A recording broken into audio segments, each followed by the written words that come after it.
What's up, you guys? Kid the Critic here, and today I'm reviewing albums that came out in the month of February. Now, I am very well aware that I am a bit late on this segment, but I will do my best to keep up and also do reviews for the month of March. For now, let's just focus on albums I've checked out in February 2021. This is the latest album from Toronto band Weather Station. The production on this album has a psychedelic approach with a very luxurious and nifty rhythm. The vocal performance is a bit of a negative on this album because it sounds more like a background sound than actually being a lead singer. This album felt like it was made by different bands such as Haim, Destroyers, and also The Killers. The band does have something up their sleeve, and the problem is that they're holding themselves back a little. This is the album based on the new movie Judas in the Black Messiah, based on the Black Panther organizer Fred Hampton, and I honestly have not seen the movie yet. I really do want to see it, but I haven't really taken the time to watch it just yet. This album is really good. There were only a few tracks that never really fit into the soundtrack at all. What It Feels Like by Nipsey and Jay-Z is absolutely the best track on this album. It is beautifully well crafted, and both Jay-Z and the late Nipsey Hussle absolutely kill it on this track. There are a lot of amazing moments on this album that perfectly fit the inspiration behind Fred Hampton and the Black Panthers. There were tracks that were just thrown on there for no reason, and it didn't really fit into the theme of the movie. Legendary rock band Mogwai has released their 10th studio album, and I can see this being a hit or miss album.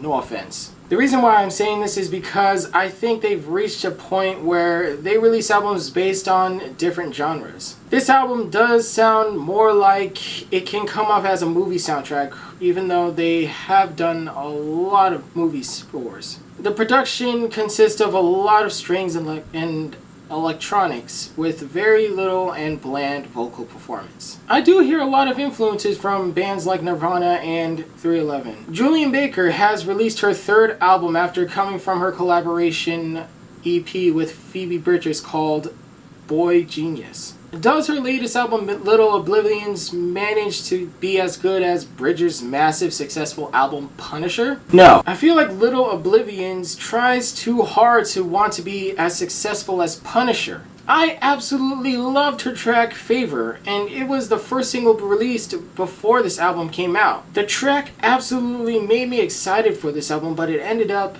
as being one of those songs that was the only best track on this album. Little Oblivions is a bit overproduced, and I really do find it underwhelming up to the point where you just forget almost all the songs. The vocal performance was one of the reasons why you forget most of the songs because they're boring. The young British rapper has released his debut album, and I got to say, it was actually good. Digga D dives deep into what it's like living in the streets of Great Britain, and I like how he educates us from his experience. I love the track Bringing It Back, with its hardcore drill beats and amazing chemistry between both Digga D and AJ Tracey. I think that track should be the new anthem for British drill in 2021. This is the debut album from producer Danny L. Harle, and it also involves multiple producers as well. Harlequin is basically an album that is dedicated to the sounds of 90s EDM. It is also full of celebratory and exhilarating dance anthems that is based on Euro dance. It gives the style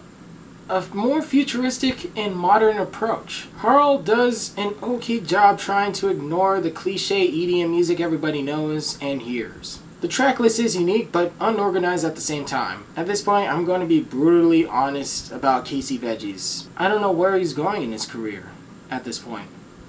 No offense. I feel like he's running out of ideas and doesn't know how to make his own style of rap because the songs in here do sound the same. There were some okay and good tracks, but half of it's either meh or bad. I didn't really enjoy the auto-tune most importantly. Auto-tune is definitely not your thing, Casey. Just stay away from it. I listened to this album with no expectations.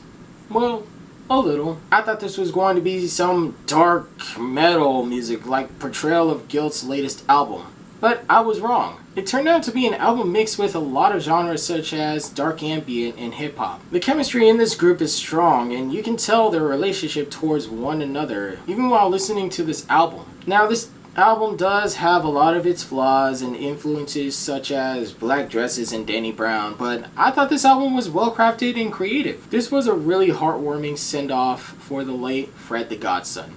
For those of you who don't know, rapper Fred the Godson has passed away last year due to complications of COVID-19. This posthumous album has a lot of passion, and I can tell that Fred's family and friends wanted to give him a farewell and celebrate his life. It was well organized, the production is really good, and I'm glad they worked hard in order to not disrespect his legacy. And that's about it for what I have thought about each of these albums I've listened to this past February. Let's switch it up! Hey guys, what do you think about this album? Be sure to like, subscribe, and comment down below as well. Be sure to also check out my Instagram, TikTok, and Twitter as well. Thank you guys so much. You guys are all amazing. Peace out.